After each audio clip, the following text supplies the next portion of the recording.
Thousands of people across Venezuela have taken to the streets to protest President Nicolás Maduro's disputed election victory. Maduro's loyalists on the National Electoral Council declared him the winner of the weekend election, despite claims from the opposition that the real vote tally tells a different story. Officials in the U.S. have joined a number of other countries calling for transparency and the release of the voting results. Venezuela's main opposition leaders led a march in Caracas Tuesday. Most of the demonstrations have remained peaceful, with some exceptions. A local human rights watchdog, Foro Penal, says at least 6 people have been killed and more than 130 protesters arrested. CBS News has not been able to independently verify those numbers.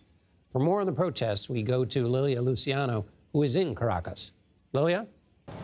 John, good evening. Here in Caracas, across Venezuela, and around the world, not just the tension is it going up, but also the rhetoric. There have been clashes on the streets. Today, there were mass manifestations, peaceful at first, in support of the opposition.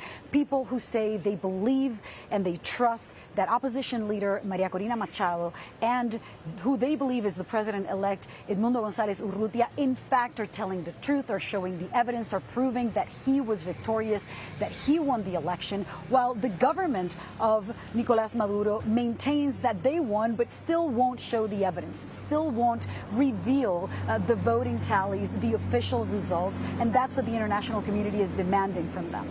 But just as the heat is going up in the streets, so is the rhetoric.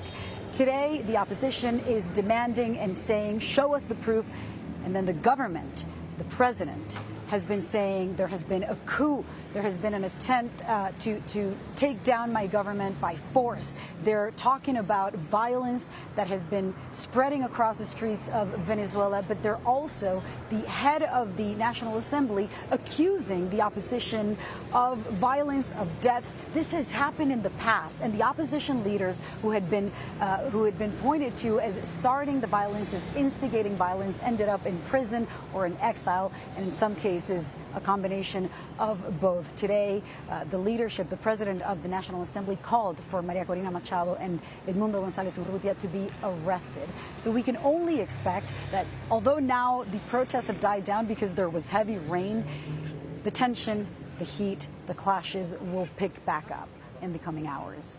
John. Lilia Luciano in Caracas, Venezuela. Thank you.